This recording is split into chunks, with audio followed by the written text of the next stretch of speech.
এই বর্ষার মরশুমে একবার ইলিশ বিরিয়ানি না খেলে চলে। তাই আজকের রেসিপি ইলিশ বিরিয়ানি।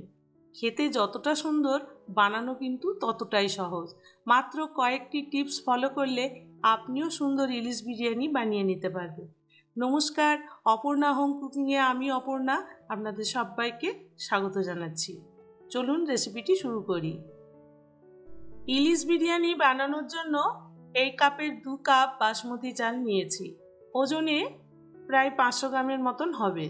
চালটা প্রথমে খুব ভালো মতন করে ধুয়ে নিচ্ছি। ধুয়ে ভালো জল দিয়ে 30 মিনিট ভিজিয়ে রাখবো। ভিজিয়ে রাখার ফলে ভাতটা কিন্তু খুব ঝরঝরে হবে। এবারে একটি বোলের মধ্যে নিয়ে নিলাম 1 কাপ টক দই। তার সঙ্গে মিশিয়ে দিচ্ছি বেশ কিছু মশলা। প্রথমেই দিয়ে দিলাম জিরে গুঁড়ো, প্রায় 2 চামচ মতো জিরে গুঁড়ো, অল্প একটুখানি কাশ্মীরি লঙ্কার গুঁড়ো, সামান্য একটু হলুদ দিলাম। হলুদের পরিমাণটা একটু কমই রেখেছি। আর দিয়ে দিচ্ছি 1 চামচ বিরিয়ানি মশলা। দইয়ের সাথে মশলাটা খুব ভালো মতন মিশিয়ে নিচ্ছি।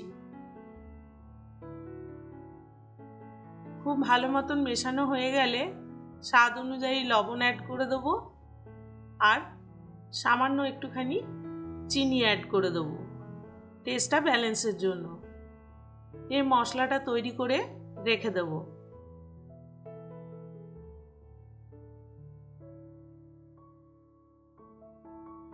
মশলাটা তৈরি হয়ে গেছে। এবার একটি বাটির মধ্যে উষ্ণ গরম দুধ নিয়েছি।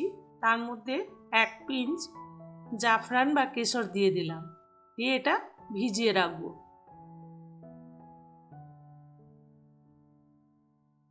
5 পিস ইলিশ মাছ নিয়েছি। মাছটার মধ্যে একটু লবণ আর একটু হলুদ আর একটু সর্ষের তেল মাখিয়ে নেব। 100 গ্রাম চালের জন্য 1 পিস ইলিশ মাছই যথেষ্ট। আর যদি আপনার প্রয়োজন মনে হয় তাহলে আপনি বেশি দিতে পারেন। আমার এখানে 500 গ্রাম চাল আছে, তাই আমি 5 পিস ইলিশ নিয়েছি একটি বড় সাইজের পেঁয়াজ কুচোনো আর কাঁচা লঙ্কা।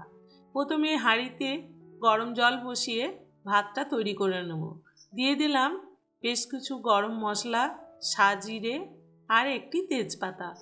দিয়ে জলটা প্রথমে আগে গরম হতে দেব। স্বাদ অনুযায়ী লবণ আর 1 চামচ সাদা তেল দিয়ে দিলাম। লবণ দেওয়ার সময় ক্যামেরাটা অফ ছিল, এই জন্য লবণটা দেখানো যায়নি। দিয়ে এটা ঢাকা দিয়ে জলটা প্রথমে ফুটিয়ে নেব। জলটা ভালো মতন ফুটে উঠেছে।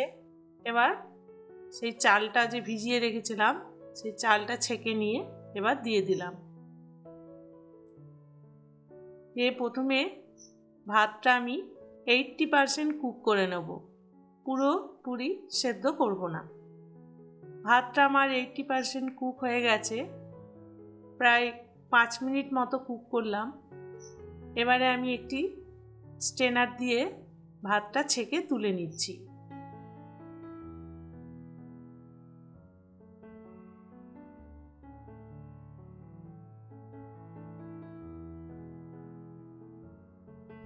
ভাতটা ছেঁকে নিয়ে একটি কড়াই বসিয়ে দিয়ে দিলাম পরিমাণ মতন সর্ষের তেল।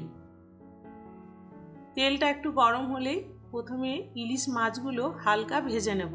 খুব বেশি কড়া ভাজার দরকার নেই, হালকা উল্টে পাল্টে ভেজে নিতে হবে। যেহেতু বিরিয়ানি হবে, এখানে কাঁচা মাছটা ব্যবহার করলে ভেঙে যাওয়ার সম্ভাবনা আছে, এজন্য একটু মাছটা হালকা ভেজে নিতে হবে। এক সাইডটা অল্প ভাজা হলেই উল্টে অপর সাইডটা একটু ভেজে নিয়ে তারপরে তুলে নিতে হবে। খুব বেশি কড়া করে ভাজবেন না। মাছগুলো আমার ভাজা হয়ে গেছে। এবার মাছগুলো আমি তুলে নিচ্ছি। এর থেকে কড়া ভাজবো না, এরকম হালকাই ভেজে তুলে নেব। এভাবে সমস্ত মাছগুলো ভেজে তুলে নেব। মাছগুলো ভেজে তুলে নিয়ে ওই তেলের মধ্যেই ভেজে নেব পেঁয়াজ। যে একটা বড় সাইজের পেঁয়াজ কুচিয়ে রেখেছিলাম, সেই পেঁয়াজটা ভালো মতন করে ভেজে বেরেস্তা বানিয়ে নেব, কারণ বিরিয়ানিতে বেরেস্তা না দিলে খেতে একদমই ভালো লাগবে না। অল্প সামান্য একটু বেরেস্তা ব্যবহার করব। এজন্য পেঁয়াজটা ভেজে তুলে নিলাম। পেঁয়াজটা ভেজে তুলে নিয়েছি, আর কিছুটা তেলও আমি বের করে নিয়েছি। বাকি তেলের মধ্যে দারুচিনি, লবঙ্গ আর 2 এলাচ ফোড়ন দিলাম। দিয়ে দইয়ের সঙ্গে যে মশলাটা বানিয়ে রেখেছিলাম সেই মশলাটা দিয়ে দিচ্ছি। গ্যাসের ফ্লেমটা একদম লোতে রেখে এই সময় মশলাটা একটু হালকা কষিয়ে নিতে হবে।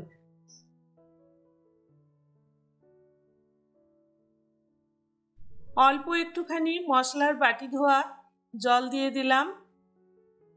এবারে দিয়ে দিচ্ছি আদা কাঁচা লঙ্কা বাটা, 1 চামচ মতন আদা কাঁচা লঙ্কা বাটা দিলাম। দিয়ে খুব ভালো মতন এটা কষিয়ে নেব। গ্যাসের ফ্লেমটা কিন্তু লো টু মিডিয়ামে থাকবে, একদম হাই হিট দেবেন না, তাহলে দইটা কেটে যাওয়ার সম্ভাবনা থাকে। মশলাটা আমার কষানো হয়ে গেছে, এবার মাছের পিসগুলো দিয়ে দিচ্ছি। কয়েকটা চেরা কাঁচা লঙ্কা দিয়ে দিলাম।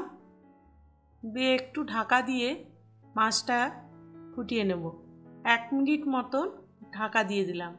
1 মিনিট পরে ঢাকা খুলে মাছটা এবার আমি তুলে নেব। গ্যাসের ফ্লেমটা অফ করে দিয়েছি। এবার মাছটা আমি তুলে নিচ্ছি। মাছের সাথে কিছুটা গ্রেভিও আমি তুলে নিচ্ছি। বাকি গ্রেভিটার মধ্যে যে ভাতটা বানিয়ে রেখেছিলাম 80% কুক করে, সেই ভাতটা দিয়ে দিচ্ছি। প্রথমে ভাতটা খুব ভালো মতন চারিদিকে ছড়িয়ে দিয়ে দেব। ভাতটা দেয়া হয়ে গেলে কিছুটা বেরেস্তা ভাতের উপর ছড়িয়ে দিলাম। দিয়ে আবারও কিছুটা ভাত ছড়িয়ে দিচ্ছি। এবারে দিয়ে দিচ্ছি দুধের সঙ্গে যে জাফরান ভিজিয়ে রেখেছিলাম সেই জলটা কিছুটা ছড়িয়ে দিলাম। আবারও কিছুটা ভাত দিয়ে একটা লেয়ার তৈরি করে নিলাম। ইলিশ মাছ খুব নরম, তাই মাছটা সবার শেষে দিতে হবে, না হলে তলার দিকে যদি মাছটা দেন মাছটা কিন্তু ভেঙে যাবে। খুবই নরম মাছ, খুব সহজেই ভেঙে যাবে। মাংসের ক্ষেত্রে আমরা মাংসটা নিচের দিকে দিই যাতে খুব ভালো মতন সেদ্ধ হয়, কিন্তু ইলিশ মাছ তো খুব তাড়াতাড়ি সেদ্ধ হয়ে যায়, নরম একদম, এই জন্য মাছটা উপরের দিকেই দিতে হবে। এইভাবে ভাতটা একটুখানি চামচ দিয়ে জায়গা করে নিয়ে মাছগুলো বসিয়ে দিতে হবে। উপর থেকে আবারও কিছুটা বেরেস্তা ছড়িয়ে দিলাম।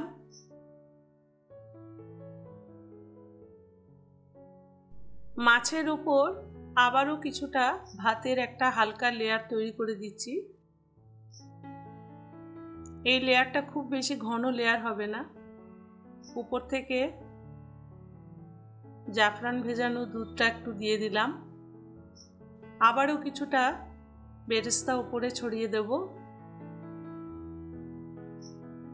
কয়েকটা কাঁচা লঙ্কা ভাতের মধ্যে দিয়ে দিচ্ছি।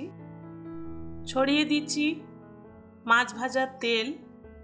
ইলিশ মাছের ফ্লেভার কিন্তু এই তেলের মধ্যেই থাকে, এজন্য তেলটা আমি দিয়ে দিলাম।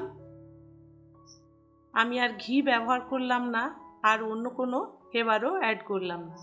তো এটা লো টু মিডিয়াম হিটে 7 থেকে 8 মিনিট দমে রেখে দেব। 7-8 মিনিট পর গ্যাস থেকে কড়াইটা নামিয়ে ঠান্ডা করে নিয়েছি। এবার বিরিয়ানিটা পরিবেশন করছি। দেখুন কতখানি ঝরঝরে সুন্দর বিরিয়ানি তৈরি হয়েছে।